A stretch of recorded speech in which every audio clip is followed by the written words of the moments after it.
नमस्कार, capital TV का खास शो राहुल का अग्निपथ देख रहे हैं आप। मैं हूं आपके साथ पूजा।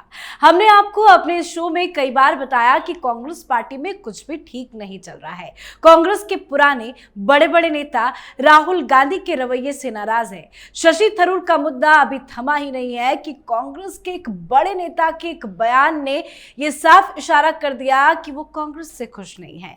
दरअसल हैदराबाद में जमकर बवाल मचा हुआ है। हैदराबाद विश्वविद्यालय के छात्रों ने तेलंगाना सरकार की 400 एकड़ भूमि की विकास परियोजना के प्रस्ताव के खिलाफ प्रदर्शन किया। इस भूमि पर आईटी पार्क सहित अन्य परियोजनाएं स्थापित करने की योजना है।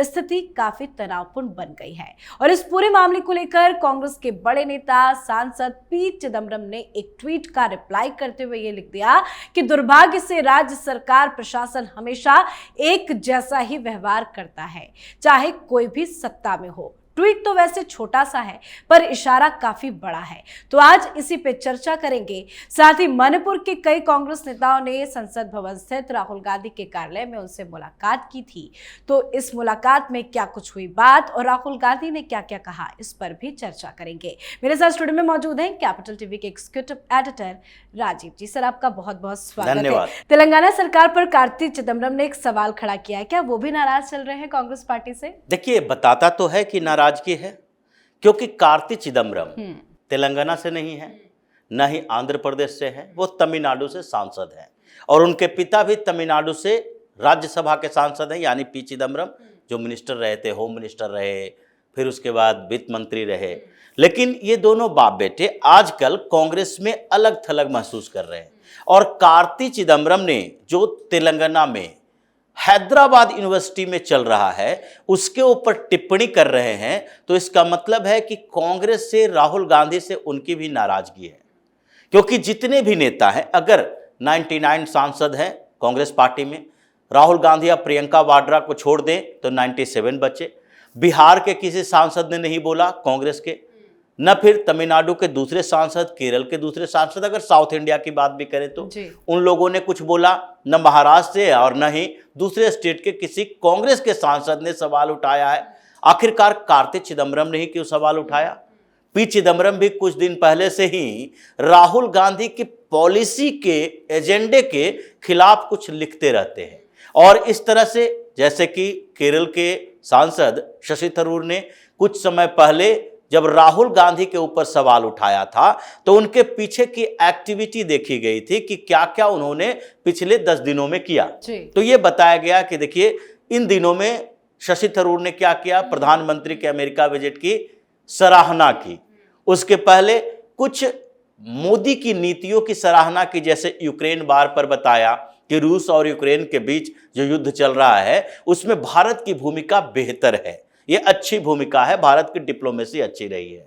उसी के बाद ये जो बार बार पीएम मोदी के साथ वो खड़े नजर आ रहे थे, उसके बाद उन्होंने राहुल गांधी के खिलाफ बोला कि राहुल गांधी हमारी अपनी भूमिका बताएं, और फिर लगातार उन्होंने राहुल गांधी को टिस दिया।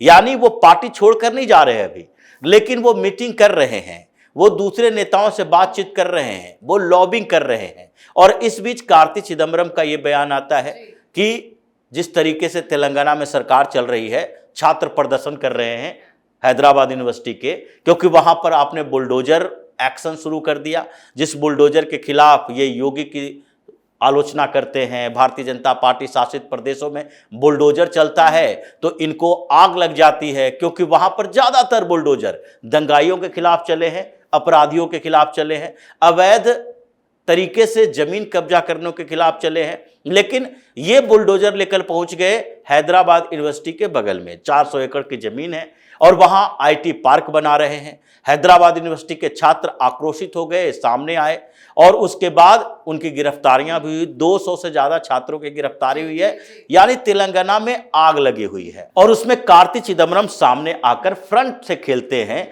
और राहुल गांधी और साथ ही रेवंत रेड्डी दोनों को निशाने पर लेते हैं कि सत्ता जिसकी होती है, सत्ता ऐसे ही काम करती है। ये जो लोग दूसरे सत्ता की आलोचना करते हैं, आगे कहने का मतलब तो उनका यही था कि ये तेलंगाना में जब आपकी सरकार है तो आप वही व्यवहार कर रहे हो, लेकिन बगल में आंध्र प्रदेश में जब सरकार अभी बदली है तो आप आंध्र प्रदेश सरकार की आलोचना करते हो, ऐसे ही काम अगर किए जाते हैं तो उसी तरीके से महाराष्ट्र सरकार की आलोचना करते हो, तो सत्ता में आप भी बैठते हो तो वही व्यवहार तरीके हो जाते हैं आपके।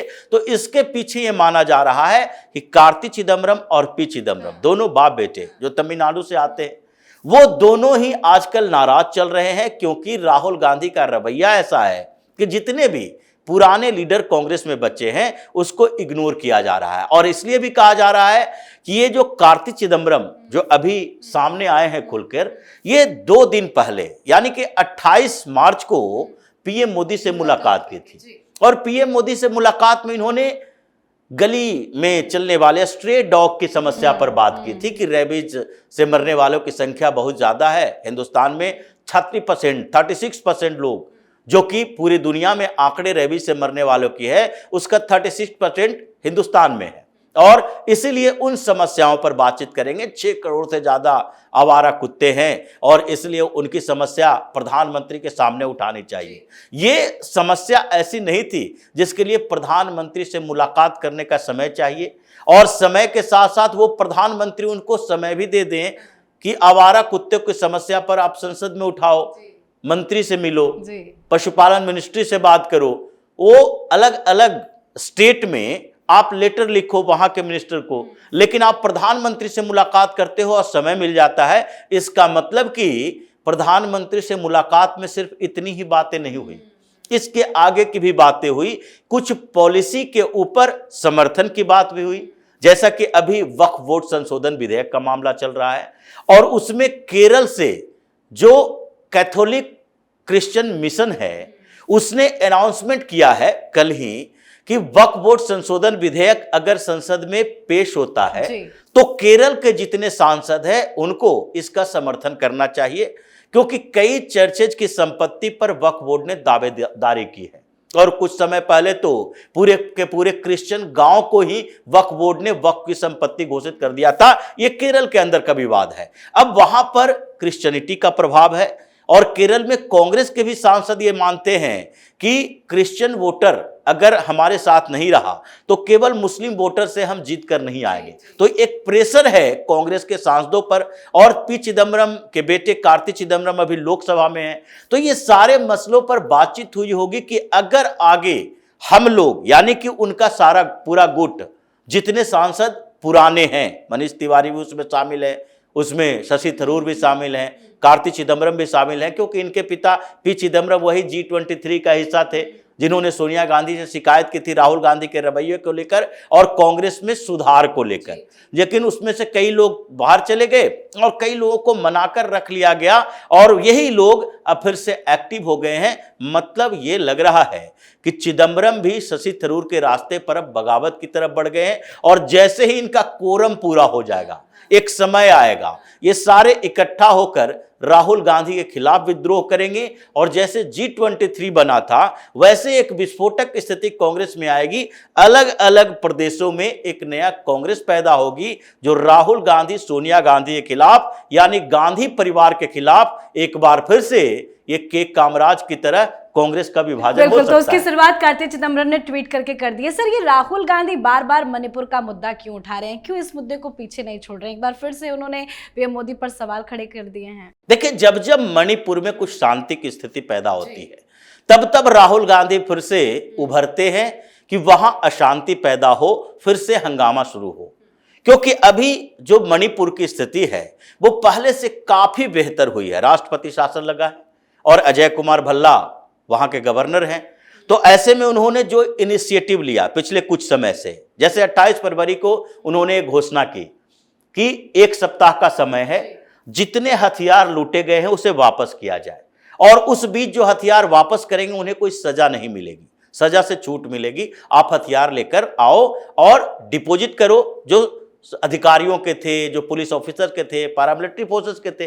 तो उन लोगों के हथियार इन लोगों ने लूटे थे। 6000 के करीब हथियार लूटे गए थे, जिसमें से 2024 में सितंबर अक्टूबर के महीने में एक अपडेट आया था जो वहां के सिक्योरिटी एडवाइजर ने कहा था कि 1200 हथियार हम लोगों ने वापस ले लिए हैं, कुछ अभी भी इन लोगों के पास है। तो इसीलिए अजय कुमार भल्ला ने यह घोषणा की थी, और 7 दिन के अंदर 1044 हथियार सरेंडर किए गए और 14,000 से ज्यादा एमिनिशन सरेंडर किए गए। ऐसे कई मामले हुए हैं। पीस कीपिंग मिशन भी हुआ, उसके साथ अजय कुमार भल्ला के नेतृत्व में मार्च भी किया गया। मैतेई ग्रुप है जो पूरी तरह से शांति की अपील करने में लगा हुआ है, सबसे ज्यादा सरेंडर भी इन लोगों ने ही किया था। लेकिन कुकी जोमी जो है, कुकी जो कि क्रिश्चियनिटी का प्रभाव उस पर ज्यादा है और ज्यादातर 95% से ज्यादा कुकी है जो क्रिश्चियन ही है, तो वो लोग इस पूरे प्रस्ताव के विरोध में हैं। वही लोग ज्यादा प्रदर्शन कर रहा है, बैरिकेड तोड़ रहा है। अभी कुछ स्थितियां पहले से बेटर हो चुकी है। मणिपुर से वैसी हिंसा की खबरें नहीं आ रही है जो पहले आया करती थी। हर रोज आगजनी हो गई, कहीं हमला कर दिया, मुख्यमंत्री के आवास पर हमला कर दिया, विधायकों का घेराव कर दिया, अपहरण कर लिए कुछ लोगों को। और अब जब शांति की स्थिति पैदा हो रही है तो मणिपुर से एक डेलीगेशन आता है, कांग्रेस लीडर्स होते हैं उसमें, और वो राहुल गांधी से मुलाकात करते हैं।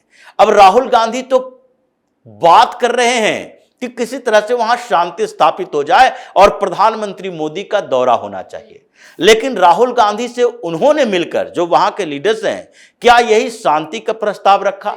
अगर शांति की बात होती तो कांग्रेस का कोई भी लीडर या उनका डेलीगेशन अभी तक मणिपुर में राज्यपाल से मुलाकात नहीं किया और अपने ग्रुप में जाकर शांति की अपील नहीं की। पिछली बार जब मणिपुर के दौरे पर थे राहुल गांधी, तो उस समय भी उन्होंने क्या किया था? उस समय भी उन्होंने कुछ अलग अलग ग्रुप से जो मुलाकात की थी, उसमें दूसरे ग्रुप के प्रतिनिधि को अपने साथ नहीं रखा था और बोले थे कि वहां तो राज्यों का बंटवारा हो गया है, दो अलग अलग स्टेट हैं, एक मैतेइयों का, एक कुकियों का। तो अभी जो एक्टिविटी है, म्यांमार में फेंसिंग हो रही है और फेंसिंग के कारण वहां म्यांमार से कुकियों का सपोर्ट कमजोर हो गया। म्यांमार में भूकंप भी आए और वहां पर पीएम मोदी का इनिशिएटिव जो रहा है, उससे आगे और भी म्यांमार की सरकार के साथ भारत का कोऑपरेशन बढ़ सकता है। तो ऐसी स्थितियों में अब राहुल गांधी को सामने आना पड़ेगा। क्यों? क्योंकि उनको सामने आकर मणिपुर में फिर से जलाने की राजनीति करनी है और यह डेलीगेशन का असली मकसद यही है, राहुल गांधी से सलाह लेना, आगे हम वहां जाकर कौन से ऐसे एक्टिविटी करें जिससे मणिपुर में फिर से अशांति पैदा हो जाए। क्योंकि मणिपुर हिंसा ही है जिसने मणिपुर के अंदर राहुल गांधी के कांग्रेस के लिए खाता खुलवाया लोकसभा चुनाव में। अभी तक दोनों के दोनों सांसद भारतीय जनता पार्टी के हुआ करते थे, इस चुनाव में ही दोनों सीटें कांग्रेस के पास गई है। तो हिंसा जहां हो, जहां हंगामा हो, जहां विद्रोह प्रदर्शन हो, जहां दंगा फसाद हो, वहां आजकल कांग्रेस को फायदा हो रहा है और वो इस दंगे की आग को आगे बढ़ाना चाहते हैं ताकि मणिपुर के विधानसभा चुनाव तक ये दंगा ऐसे ही भड़कता रहे और वहां पर कांग्रेस की सरकार की वापसी हो। बिल्कुल सर, बहुत बहुत धन्यवाद सर समझाने धन्यवाद। तो कार्ति चिदम्बरम का यह बयान काफी कुछ कह रहा है। कांग्रेस के अंदर के नेता ही कांग्रेस की सबसे बड़ी समस्या बन चुके हैं और राहुल गांधी की राजनीति हमेशा फेल ही रही है। राहुल गांधी ने एक बार फिर से मणिपुर के मुद्दे पर पीएम मोदी को घेरने की कोशिश की है। राहुल गांधी ने संसद भवन में मणिपुर के अलग अलग समुदायों के कांग्रेस नेताओं से मुलाकात की और कहा कि यह बेहद चिंताजनक है कि लगभग 2 साल की हिंसा और अब राष्ट्रपति शासन के बाद पीएम मोदी ने अभी तक राज्य का दौरा नहीं किया है। तो इस तमाम मुद्दे पर आपकी क्या कुछ राय है, कमेंट करके लिखिएगा। देखते रहिए कैपिटल टीवी। नमस्कार।